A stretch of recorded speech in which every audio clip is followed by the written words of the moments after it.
बुल्ली app के जरिए बासर और तालीम याफ्ता मुस्लिम खवातीन की सोशल मीडिया पर तज़हीक और उनकी बोली लगाने के तशवीशनाक मामले में कार्रवाई की जा रही है।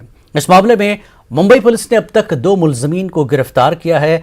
मुंबई पुलिस ने उत्तराखंड से केस की कलीदी खातून मुलजमा को गिरफ्तार कर लिया है। वहीं दूसरी जानब बेंगलुरु से गिरफ्तार किए गए विशाल कुमार नामी मुलजिम को मुंबई की मेट्रोपॉलिटन कोर्ट ने 10 जनवरी तक के लिए पुलिस तहवील में भेज दिया है।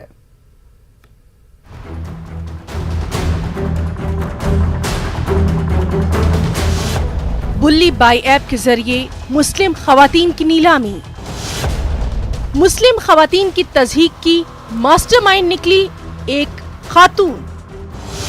मुंबई पुलिस ने शातिर खातून और उसके साथी को किया गिरफ्तार। मुलजिमीन की साजिश को मुंबई पुलिस ने बना दिया नाकाम। ट्विटर से बुल्ली बाई ऐप से मुताल्लिका कंटेंट को हटाने को कहा गया।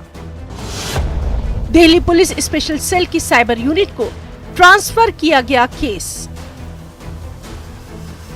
बुल्ली ऐप के जरिए बाअसर और तालीम याफ्ता मुस्लिम खवातीन की तज़हीक की मास्टरमाइंड उत्तराखंड की एक खातून निकली। सोशल मीडिया पर दमदार तरीके से अपनी बात रखने वाली 100 जानी मानी मुस्लिम खवातीन के खिलाफ उत्तराखंड की एक खातून ने ही अपनी साथियों के साथ मिलकर ये साजिश रची। खातून और उसके दोस्त ने बुल्ली ऐप के जरिए इन खवातीन को लेकर तज़हीक आमेज और काबिल एतराज बातें लिखी। मुंबई पुलिस ने इस शातिर खातून को गिरफ्तार कर लिया है। इसलिए मुंबई पुलिस साजिश रचने वाली खातून को ट्रांजिट रिमांड पर लेने के लिए उत्तराखंड की अदालत में पेश करेगी। पुलिस ने इस शातिर खातून के साथी को भी बेंगलुरु से गिरफ्तार कर लिया है। मुंबई पुलिस की साइबर क्राइम यूनिट ने बेंगलुरु से एक 21 साला मुश्तबा मुलजिम विशाल कुमार को गिरफ्तार किया है। विशाल कुमार इंजीनियरिंग का तालिब इल्म है। विशाल कुमार इस साजिश की कलीदी मुलजिमा का दोस्त है। दोनों एक दूसरे को पहले से जानते हैं। पुलिस के मुताबिक फेसबुक और इंस्टाग्राम जैसे सोशल मीडिया प्लेटफॉर्म पर ये दोस्त है। इस शर्मनाक वाकये की कलीदी मुलजिमा बुल्ली ऐप से जुड़े 3 अकाउंट्स चला रही थी, जबकि उसका शातिर दोस्त विशाल कुमार उसने खालसा सुप्रीम कोर्ट के नाम से अकाउंट खोला था ताकि लोगों को गलतफहमी हो और वो खालसा से ये मतलब निकालें कि इस साजिश के पीछे कोई सिख शख्स मुलविस है। लेकिन दोनों मुलजिमीन की साजिश को मुंबई पुलिस ने नाकाम कर दिया। उधर दिल्ली पुलिस ने ट्विटर से बुल्ली बाई ऐप से मुताल्लिका कंटेंट हटाने को कहा है। दिल्ली पुलिस ने ट्विटर से उस अकाउंट के बारे में जानकारी मांगी है जिसने सबसे पहले बुल्ली बाई ऐप को लेकर ट्वीट किया था। दिल्ली पुलिस ने गिटहब से बुल्ली बाई ऐप बनाने वाले के बारे में भी जानकारी मांगी है।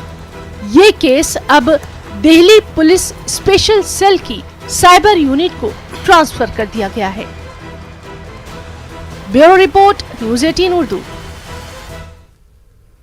उत्तर प्रदेश के वजीर आला योगी आदित्यनाथ ने देवबंद में ATS कमांडो ट्रेनिंग सेंटर का संग बुनियाद रखा। इस दौरान योगी ने तलबा में टैबलेट और मोबाइल फोन तकसीम किए और फायर स्टेशन का इफ्तिताह भी किया। इस मौके पर जलसे आम से खिताब करते हुए वज़ीर आला ने कहा कि सहारनपुर में लोगों को बहुत सी सहूलियात फराहम की जा रही हैं। एक तरफ जहां आपको टैबलेट दिया जा रहा है, वहीं दूसरी तरफ दहशतगर्दों से निपटने के लिए ATS का ट्रेनिंग सेंटर भी दिया जा रहा है। आपके देवबंद में किया है। एक तरफ समृद्धि के लिए टैबलेट और स्मार्टफोन होगा, तो दूसरी तरफ हमारी कमांडो फोर्स भी आतंकवाद को नेस्तनाबूद करने के लिए तैयार होगी। पिछली सरकारों के द्वारा आग लगाई जाती थी और यह सरकार समृद्धि के लिए आग बुझाने का कार्य करके फायर टेंडर की स्थापना कर रही है। आज हम यहां पे दर्जनों प्रदेश भर में फैले नए फायर स्टेशंस का भी आज यहां पर हम लोग लोकार्पण कर रहे हैं। और साथ ही जब सहारनपुर में आए हैं तो सहारनपुर की अनेक विकास की परियोजनाओं का लोकार्पण और शिलान्यास का कार्यक्रम भी यहां पर संपन्न हो रहा है। मैं इन सभी कार्यक्रमों के लिए सबसे पहले अपने युवा साथियों को टैबलेट और स्मार्टफोन प्राप्त होने पर हृदय से बधाई देता हूं। वज़ीर आला योगी आदित्यनाथ के बयान पर जमीयत उलमा हिंद के जनरल सेक्रेटरी हादी अब्दुल कुद्दूस ने रद्दअमल जाहिर करते हुए कहा कि इंतखाबी माहौल में आवाम की ताईद हासिल करने के लिए ये फैसला लिया है। को सोचने की ज़रूरत इसलिए नहीं है कि जब हमें कर नहीं तो डर काहे का। तो चुनावी माहौल भी चल रहा है और चुनावी माहौल का वो फ़ायदा उठाना चाहते हैं। ये सब कह करके लोगों का जहन मोटिवेट करना, डील करना, अपनी तरफ माइल करना। वो समझ रहे हैं कि सब गैर मुस्लिम हिंदू जो है वो हमारे इस अमल को अच्छा समझेगा। तो हिंदू तो खुद बखूबी समझ चुका है अब क्या अच्छा समझेगा। बिहार में एक बार फिर से कोरोना का मामला जोर पकड़ने लगा है। इसको देखते हुए इमारत शरिया बिहार की जानिब से पटना में इमरजेंसी मीटिंग मुनक्किद की गई। मीटिंग में पुलिस के अफसरान, उलमाए किराम और डॉक्टरों ने शिरकत की। इमारत शरिया ने इस मौके पर बिहार, झारखंड और उड़ीसा में बेदारी मुहिम चलाने का ऐलान किया।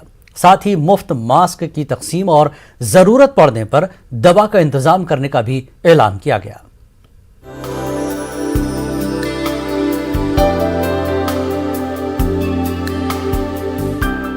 बिहार में एक तरफ सर्दी के सबब लोगों का बुरा हाल है तो वहीं दूसरी तरफ कोरोना का खौफ लोगों को मुश्किल में डाल रहा है। तेजी से बढ़ रहे कोरोना मरीजों की तादाद को देखते हुए मुस्लिम तंजीमें भी पूरी तरह से सरगर्म हो गई हैं। इमारत शरिया बिहार की जानिब से फुलवारी शरीफ में मीटिंग मुनक्किद की गई। मीटिंग में पुलिस अफसरान, उलमाए किराम और डॉक्टरों ने शिरकत की और कहा कि हालात का मुकाबला करने के लिए तैयारी की जा रही है। इमारत शरिया के माध्यम से हम लोग जो भी आवाम है उस तक ये मैसेज पहुंचा रहे हैं कि इस बीमारी से बचने के लिए कैसे हम प्रोटेक्शन लें, क्या क्या करना है, क्या क्या नहीं करना है। हम लोग मास्क डिस्ट्रीब्यूट करा रहे हैं, ज़रूरत पड़ी तो मेडिसिन डिस्ट्रीब्यूट कराएंगे, उससे भी आगे ज़रूरत पड़ी तो हम लोग ऑक्सीजन सिलेंडर के लिए भी तैयार हैं। और समाज में जिन लोगों को जो भी ज़रूरत होगी उसके लिए हम लोग इमारत शरिया और पूरा समाज उनकी मदद के लिए तैयार है, ताकि एक भी आदमी इस बीमारी के चलते या इस बीमारी के अभाव के चलते उसे परेशानी ना। जागरूकता मुहिम समाज में चलानी चाहिए। इसके लिए हमने फुलवारी शरीफ के अफसरान, एएसपी साहब, एसएचओ साहब, विधायक साहब, बीडीओ साहब, इन लोगों से और अपने जो इमारत शरिया का हॉस्पिटल है इनके डॉक्टरों से मशवरा किया। इन लोगों ने कहा कि इसको फौरी तरीके से जागरूकता के लिए हम लोग कदम उठाना चाहिए और आज के ज़रिए से हकीकत में मैसेज देना है समाज को कि उस दौर की तरफ नहीं लौटे जो दौर अभी हम लोगों ने 6 महीना साल भर पहले देखा है। उस ज़माने से, उस दौर से, उस परेशानी से समाज भी बचे, हम भी बचें, उसके लिए अभी से कोशिश करें। मीटिंग में फुलवारी शरीफ के रुकने असेंबली ने भी शिरकत की और हुकूमत से मांग की कि इमारत शरिया में बच्चों के वैक्सीनेशन का इंतजाम किया जाए। एमएलए गोपाल रविदास का कहना है कि लोगों में कोरोना को लेकर एक खौफ का माहौल कायम हुआ है, लेकिन शहर और देही इलाकों में बेदारी मुहिम का आगाज किया गया है। इमारत शरिया एक अहम तंजीम है जिसके मातहत ये काम किया जाएगा। इस बार हम लोगों की कोशिश है कि पिछले तरह के भयावह नहीं बने, शुरू में ही इसको मात दे दिया जाए, खदेड़ा जाए इसको, और इसलिए जागरूकता मीटिंग बुलाई गई है। इसमें सभी लोग शरीक हुए हैं। हमारे तरफ से ग्रामीण इलाके में भी जगह जगह पर लोगों के बीच में जागरूकता फैलाई जा रही है और सरकार से भी मांग कर रहे हैं कि पर्याप्त मात्रा में, पिछला समय में तो पूरा वैक्सीनेशन नहीं मिला, वैक्सीन आज भी गरीब लोगों की बस्तियों में अभाव, तो व्यापक पैमाने पर भी वहाँ मिले। आज ही हम मांग किए हैं कि हमारा शरिया में 15 वर्ष से लेकर के 18 वर्ष तक के जो बच्चों को सुई देना है वो अभी तक उपलब्ध नहीं हो पाया है। ये सरकार उपलब्ध करावे, उनकी जिम्मेवारी बनती है और हमेशा तत्पर है। नगर परिषद से लेकर के पूरा फुलवाड़ी के लोग जागरूक है। इमारत शरिया ने जहां लोगों से एहतियात बरतने की पुरजोर अपील की है, वहीं ये भी ऐलान किया है कि मास्क, दवा और जरूरत पड़ने पर ऑक्सीजन का इंतजाम इमारत शरिया के अस्पताल से किया जाएगा। न्यूज़ 18 उर्दू के लिए पटना से महफूज आलम की रिपोर्ट। कोरोना के मामलों ने एक बार फिर रफ्तार पकड़ ली है। हुकूमत की तमाम हिदायत और एहतियाती तदाबीर पर अमल के अहकामात के बावजूद लोग लापरवाह नजर आ रहे हैं। मेरठ में भी रोजाना दर्जनों मामले सामने आ रहे हैं। इसके बावजूद बाजारों में आम दिनों की तरह ही भीड़ जमा हो रही है और कोरोना गाइडलाइन की धज्जियां उड़ाई जा रही हैं। बाजारों और यहां तक के अस्पतालों में भी न तो समाजी फासले का ख्याल रखा जा रहा है और न ही ज्यादातर अफराद मास्क लगाने को लेकर संजीदा नजर आ रहे हैं। ज़्यादा से ज़्यादा हम लोगों को कॉन्टैक्ट्स वाले पॉजिटिव मिल रहे हैं। ज़्यादातर पॉजिटिव हो, कॉन्टैक्ट्स ही पॉजिटिव हैं। और मैं ये कहूँगा लोगों को कि कृपया करके ये समय अपने घर पे रहने का है, भीड़ भाड़ में ना जाएं, मास्क लगाएं, हाथ धोते रहें और क्लोज्ड इंडोर किसी गैदरिंग में पार्टिसिपेट ना करें। वक्त एक ब्रेक का, ब्रेक के बाद फिर लौटेंगे।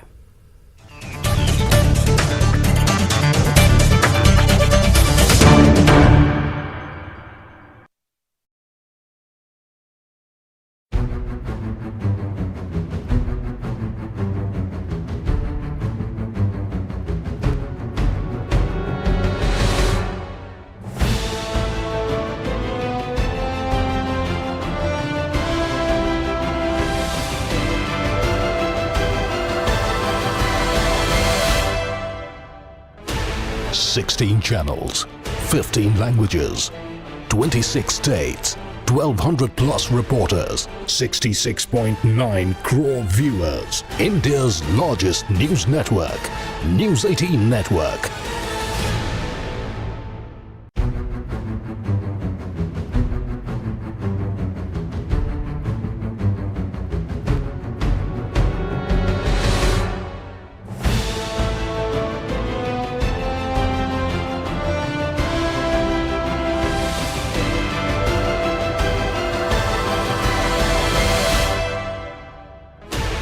Sixteen channels, 15 languages, 26 states, 1,200 plus reporters, 66.9 crore viewers. India's largest news network, News 18 Network.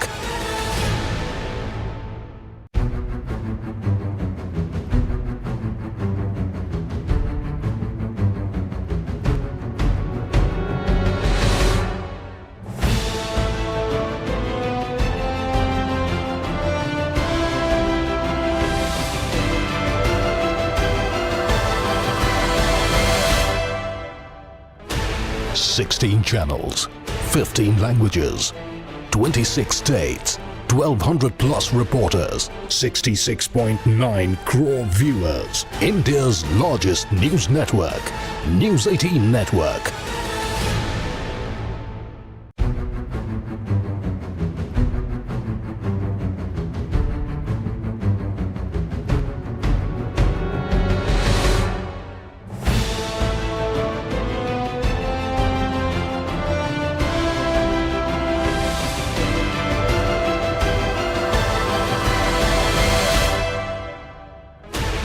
Sixteen channels, 15 languages, 26 states, 1,200 plus reporters, 66.9 crore viewers. India's largest news network, News 18 Network.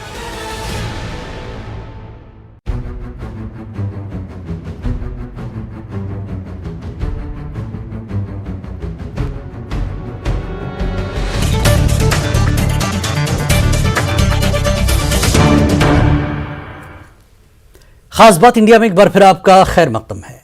मरकज की तरफ से गाजियाबाद को बड़ी सौगात मिली है। गाजियाबाद को जंगी लड़ाका T-55 टैंक का तोहफा मिला है। मरकजी वजीर ममलिकत VK सिंह ने इस टैंक का इफ्तिताह अंजाम दिया। 1971 में हिंदुस्तान और पाकिस्तान के बीच लड़ाई में इस टैंक का अहम रोल था। 36,000 किलो वजन पर मुश्तमिल T-55 टैंक की लंबाई 9 मीटर है।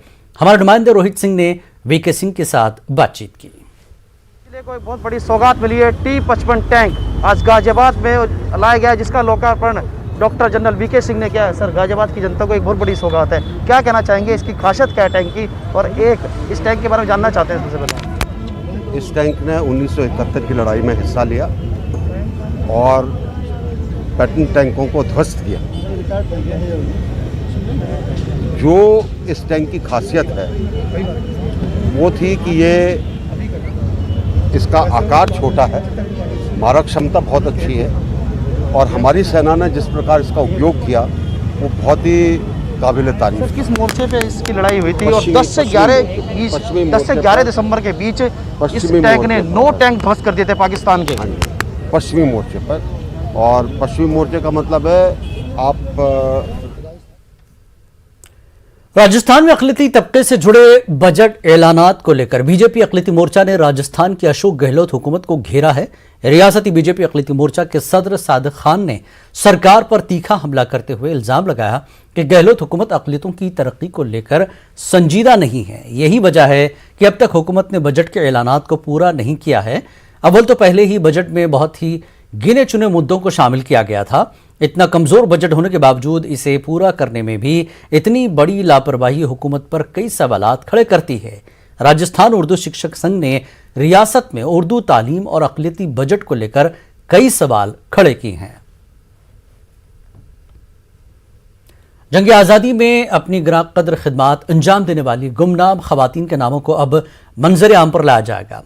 इलाहाबाद नेशनल म्यूजियम में गुमनाम खातून मुजाहिदीन आज़ादी पर 2 रोज़ा सेमिनार का इफ्तिताह रियासत की गवर्नर आनंदीबेन पटेल ने किया। इस मौके पर इलाहाबाद म्यूजियम में खातून फनकारों की बनाई हुई पेंटिंग्स की नुमाइश का भी इफ्तिताह किया गया। गवर्नर आनंदीबेन पटेल ने खवातीन और बच्चों को खुसूसी इनामात से नवाजा।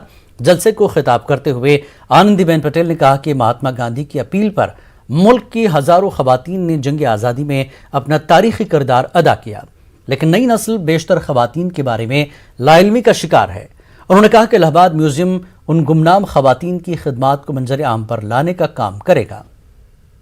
भारतीय महिलाएं देश की स्वाधीनता के लिए अपने पति और पुत्रों को जेल जाने पर न केवल बधाई देती थी, बल्कि उनके कार्यों को शिथिल भी न होने देती थी।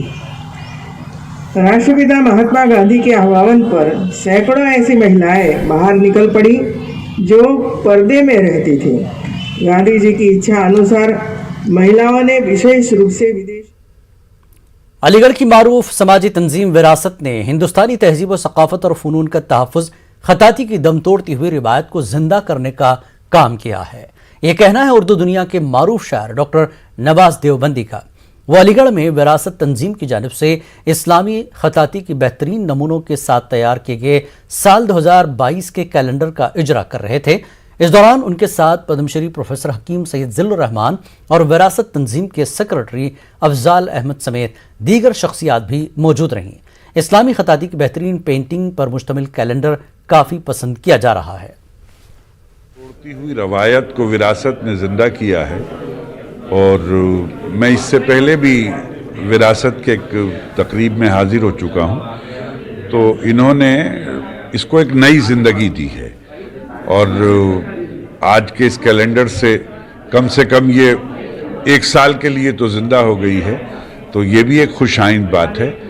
और मैं ऐसा महसूस करता हूँ कि खत्ताती में ये रस्म, ये रिवाज, ये खत्ताती नई नस्ल को भी इस तरफ मुतवज्जे होना चाहिए ताकि हम इस दम तोड़ती हुई रवायत को, इस फ़न को एक नई ज़िंदगी दे सकें। मैं विरासत के तमाम जिम्मेदारों को मुबारकबाद पेश करता हूँ। विरासत जो हमारी संस्था है उसने आज ये जो कैलेंडर, सालाना कैलेंडर होता है उसका उसने इजरा किया है। इसमें खत्ताती के नमूने जो हैं अल्लाह के नाम से 99 नामों में से 12 नामों को सेलेक्ट करके बनाया गया है उसको। हरिद्वार के बाद अलीगढ़ में 22 और 23 जनवरी को होने वाले धर्म संसद को लेकर अब धमकियां मिलने की बात कही जा रही है।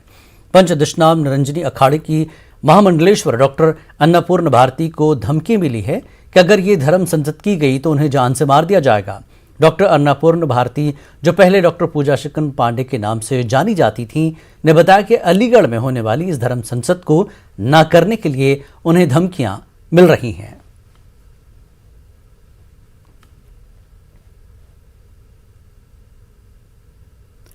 नेशनल कॉलेज ऑफ आर्ट्स ने अब हिंदुस्तान के मारूफ बॉलीवुड अदाकार अमिताभ बच्चन की खिदमात हासिल की हैं। अमिताभ बच्चन को इदारे का करस्पॉन्डेंट के तौर पर नामजद किया गया। मारूफ आर्किटेक्ट भाई राम सिंह के कारनामे हयात पर तैयार की जाने वाली फिल्म और इदारे के प्रमोशन के लिए अमिताभ बच्चन काम करेंगे।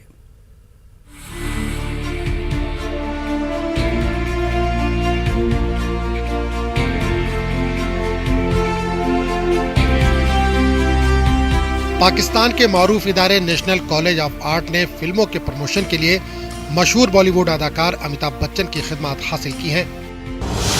इदारे की जानिब से मुस्तकबिल में रिलीज होने वाली मुख्तलिफ फिल्मों के प्रमोशन के लिए अमिताभ बच्चन को कॉरेस्पॉन्डेंट के तौर पर नामजद किया गया है। इस बात की जानकारी एनसीए के वाइस चांसलर मुर्तजा जाफरी ने दी। इन्होंने बताया कि हिंदुस्तान के मारूफ आर्किटेक्ट भाई राम सिंह के कारनामा हयात पर एक फिल्म बनाई जाएगी। इस फिल्म के जरिए भाई राम सिंह के कारनामों को उजागर किया जाएगा।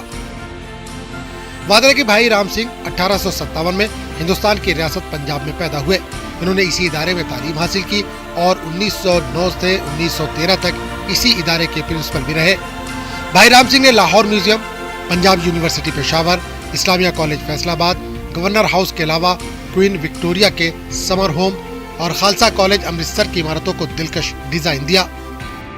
जराये के मुताबिक भाई राम सिंह के नाम से बनाई जाने वाली फिल्म के लिए पाकिस्तान के मशहूर शायर व अदीब सरमद सहबाई की खिदमत हासिल की जा रही है। सरमद सहबाई फिल्म की स्क्रिप्टिंग के अलावा इदारे की दीगर जिम्मेदारियां भी संभालेंगे। एनसीए को 1857 में कायम किया गया था। इस इदारे का पुराना नाम बरतानिया के वायसराय लॉर्ड मायो के नाम पर मायो स्कूल ऑफ इंडस्ट्रियल आर्ट रखा गया था, जिसे बाद में एनसीए यानी नेशनल कॉलेज ऑफ आर्ट्स का नाम दिया गया। नेशनल कॉलेज ऑफ आर्ट्स में थिएटर, डॉक्यूमेंट्री फिल्म और फाइन आर्ट से मुतालिक मुख्तलिफ फिल्में बनाई जाती हैं। Bureau report, news 18 Urdu. खास बात इंडिया में फिलहाल इतना ही। आप देखिए क्रिप्टो की समझ। मुझे दीजिए इजाजत। आदाब। ZebPay and news 18 network present crypto की समझ।